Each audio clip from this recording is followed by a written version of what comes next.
Hey guys, today we're going to be looking at a neat little gun called a Kahr CW45. Hope you enjoy the video.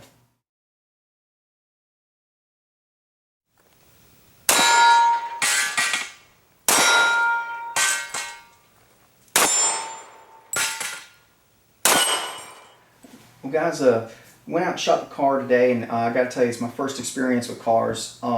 Overall, at first I really didn't like it, but as we started shooting it for a while, it came to grow on me. The nicest thing about it is the price point. These guns are cheap. They're a little bit cheaper than a Glock, probably about $100 less than a Glock. And let me tell you the things I like about it better than a Glock. The grip is super thin. That being said, it's got a single stack magazine in it and only holds 6 rounds. But the grip really does fit in your hand really nice. Another thing I like about it a lot is 1911 magazines work in it. Well, I should say most 1911 magazines work in it. So that'll give you up to 8 rounds and 1 in the chamber. So that helps the capacity out a little bit. The dot over dot sights, again, was one of those things. At first I had shotguns with dot over dot sights and wasn't real sold on them or whatever, but at first I wasn't really liking it, but it started to grow on me.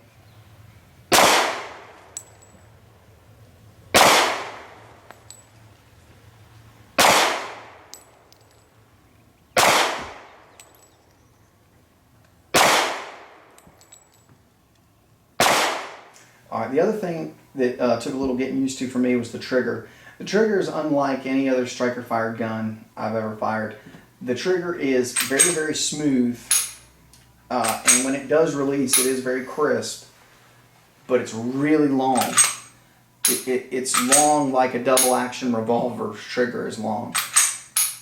Now, what that actually did for me is it forced me to slow down, really concentrate on fundamentals, and it made my shots a little bit more accurate. But again, it's just one of those things that takes a little getting used to. It is a very long trigger. But overall, I was really impressed with the gun. It seems to me like a really high quality package they put together at a very reasonable price, and I think it'd make a really good carry gun just because it is so slim and compact. The only thing you have to think about a little bit is the magazines being so low capacity. One thing that I might do is if I were to carry it, I'd carry probably one of their magazines flush fit in the gun. I'd probably carry a 1911 magazine as a backup.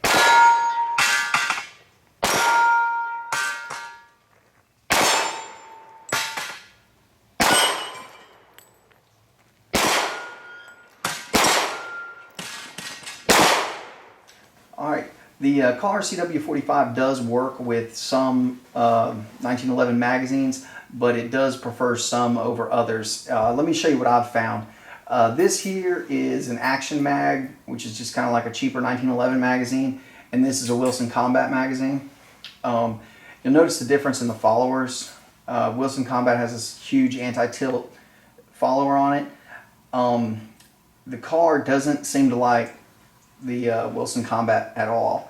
On the last round, it would cause it to jam, and also wouldn't hold open. Just up to the last round it works fine, but the last couple rounds Wilson Combat didn't work, and I think it has to do with the follower right here. The Action Mag, where it's cut out right here in the front, worked pretty much flawlessly. Never had any jams or anything. A couple times it wouldn't hold open on the last round, but most of the time it even did that. I would say it had 100% compatibility with the Action Mag, but again, most of my mags are Wilson Combat, so I don't have a whole lot of extra mags for the gun, but just something to look at if you're thinking about getting the gun. But I will say it is nice that they at least try to make it compatible with 1911 magazines.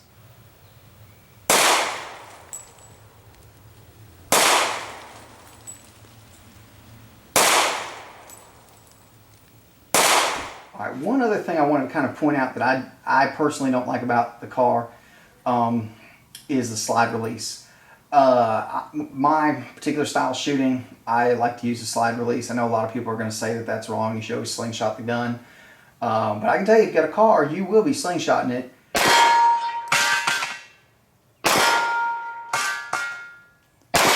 Guys, I hope you enjoyed our quick review on the Kahr CW45. If you like the video, go ahead and hit like. It helps us out a lot. If you have any questions or comments, please feel free to leave them in the comments section. We'll do our best to get back to you. Follow us on Facebook and Twitter. Alabama Arsenal out.